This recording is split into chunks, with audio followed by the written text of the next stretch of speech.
When NSA recruiters went to the University of Wisconsin earlier this week to sell the students on the idea of working for the agency, well, they got more than they bargained for. The informed students turned the question and answer session into a hearing. On trial were the NSA's lies, their legality, and how they, the NSA, defines the word adversary. The students recorded audio of the exchange on an iPhone, proving that the language analyst NSA recruiters were left tongue-tied. Yeah, I just had a question. You said that earlier that the two tasks that you do, one is sort of figuring out the tracking down the sort of communications of your adversaries, and the other is protecting the communications of officials. Right. So do you consider Germany and the countries that the NSA has been spying on to be adversaries, or are you right now not speaking the truth?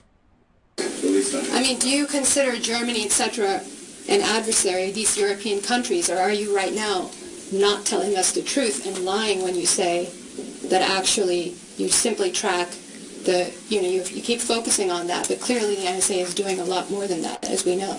So I'm just asking for a clarification. What our foreign intelligence requirements are. So, I mean, you can define adversary as enemy, and clearly Germany is not our enemy.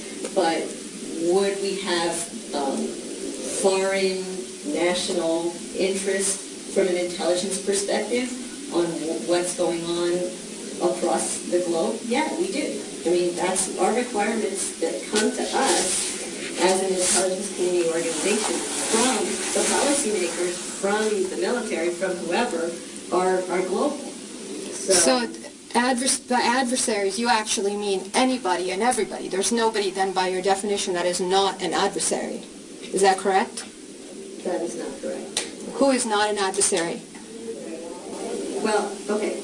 I can answer your questions, but the reality is... No, I'm just trying to get the clarification because you told us what the two nodes of your work are, but it's not clear to me what that encompasses, and you're being fairly unclear at the moment about what you consider to be an adversary. Apparently it's somebody who's not just an enemy. So it's something broader than that, and yet it doesn't seem to encompass everyone. So what is the... So for us, our business is apolitical, okay? Okay.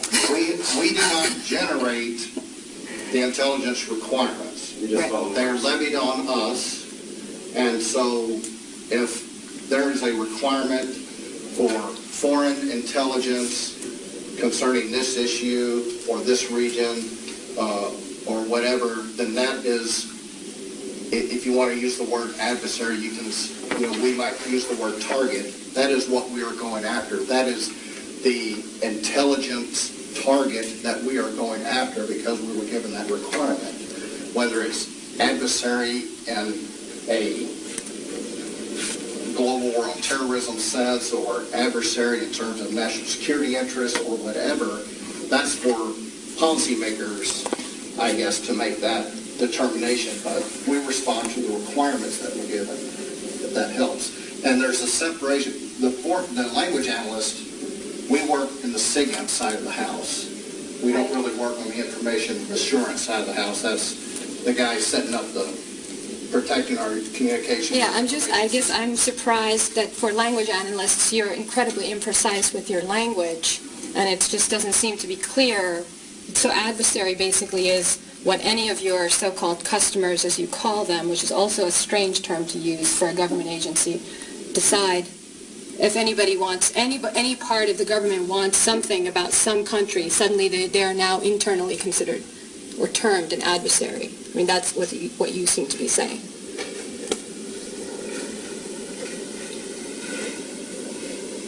I'm saying you can think about it using that term.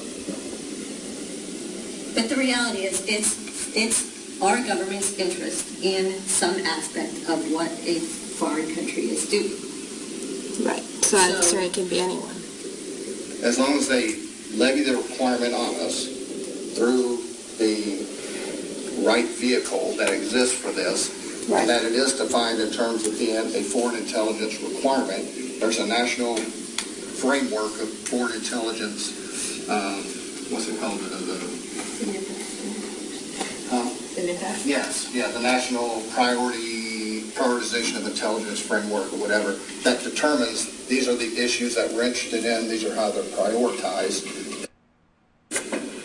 Your slide said adversary, and I agree with you. I mean, I think target would probably be a little bit better, but it's not actually just a word game. The problem is that these countries are fairly, I mean, it's one thing, you know, I think Afghanistan probably is not shocked to realize that they're on the list to be surveilled. I think Germany seems to be quite shocked at what has been going on. So this is not just a word game, obviously, and you understand that as well as I do. So it's very strange that you're selling yourself here in one particular fashion. It's absolutely not true. I don't think we're selling ourselves in an untrue fashion. Well, this is a recruiting session, and you're telling us things that aren't true. I mean, and, you know, we also know that the NSA took down brochures and fact sheets after the Snowden revelations because those fact sheets also had severe inaccuracies and untruths in them, right? So how are we supposed to believe what you're saying? I have a lifestyle question that you seem to be selling.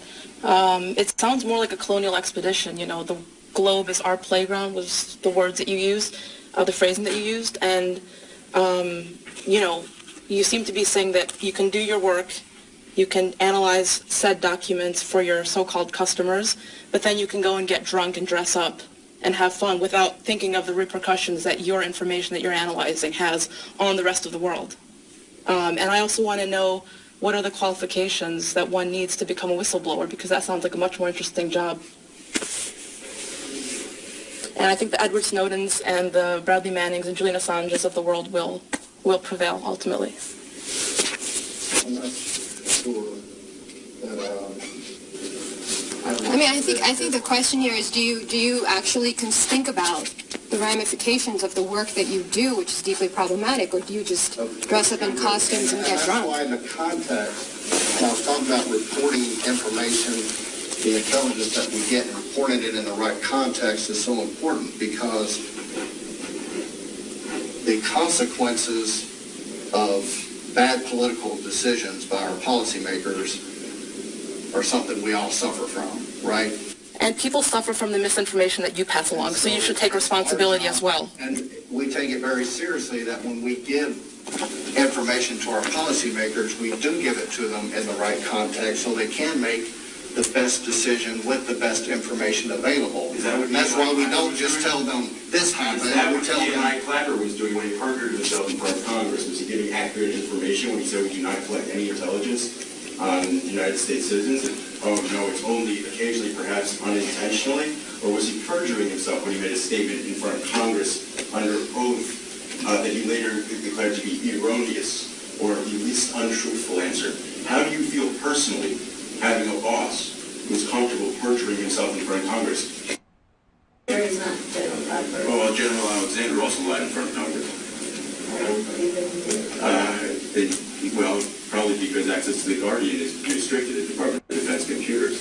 And I'm sure that they don't encourage people like you to actually think about these things. Thank God, men like Edward Snowden, who your organization is now part of a manhunt, trying to track down, trying to put in a little hole somewhere for the rest of his life. Thank God they exist. And why are you denigrating anything else done with language? We don't do that. We don't read cultural artifacts, or we don't read poetry or things like that. There are other things to do with language than joining this group, okay? And this job isn't for everybody, you know, and that's part of the reason for coming out here is that academia is a great career. So it's this job for liars, is that what you're saying? Because, I mean, clearly you're not able to give us forthright answers. I mean, do you, like, given the way that the NSA has behaved, given the fact that we have been lied to as Americans, given the fact that fact sheets have been pulled down because they clearly had untruths in them, given the fact that Clapper and Alexander lied to Congress, is that a qualification for being in the NSA? Do you have to be a good liar? I don't consider myself to be a liar in any fashion. And the reality is, I mean, this was billed as, if you are potentially interested in an NSA career, come to our session. If you're not, if this is your personal belief and your understanding of what has been presented, then, you know, there's nothing that says you need to come and apply and work for us. We're not here. Our role as NSA employees is not to represent NSA, the things that are in that press right now about NSA to the public. That's not our role at all. That's not my area of expertise. I have not read. Right, but you're here recruiting, and so you're selling the organization. So, I mean, I'm less interested in what your specialized role is within the NSA. I don't care.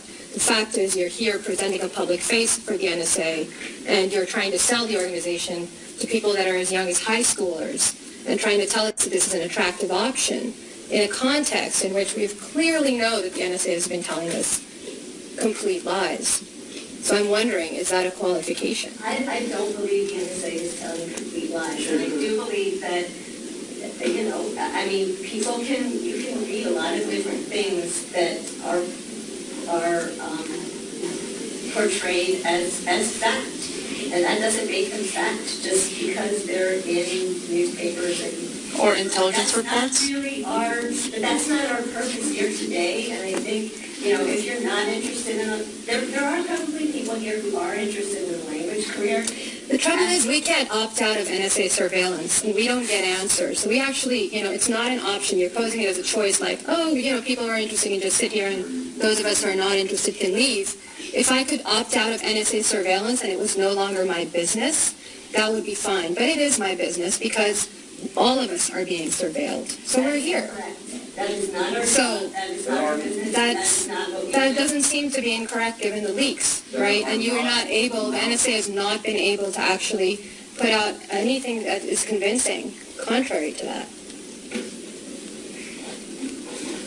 I don't understand what's wrong with having some accountability. So, you know, if you wanted to have a cop-out. We have complete accountability, and there's absolutely nothing that we can or have done without approval of the three branches of the government. The programs that were enacted. Did you read the New York Times? Did you read about warrantless illegal wiretapping? Why are you lying? Did you read the Senate Judiciary Review on us? Judiciary Review that there have only been 50 instances, and they're all documented and done correctly with the money. And the citizens are in the final report, you said that the NSA's program was violating the Fourth Amendment right to mass amounts of Americans, but it's a big old secret, and only people like you who are in hospital not talking to their wives when they get home about what they do are able to see the cops like secret things. They're protecting us from terrorist threat. So let's let everyone hear more information about karaoke. If you'd like to see more videos like this, please subscribe to this channel, One Truth for Life, right here on YouTube. For updates and additional content, follow us on Facebook at facebook.com/OneTruth4Life and on Twitter at OneTruth4Life.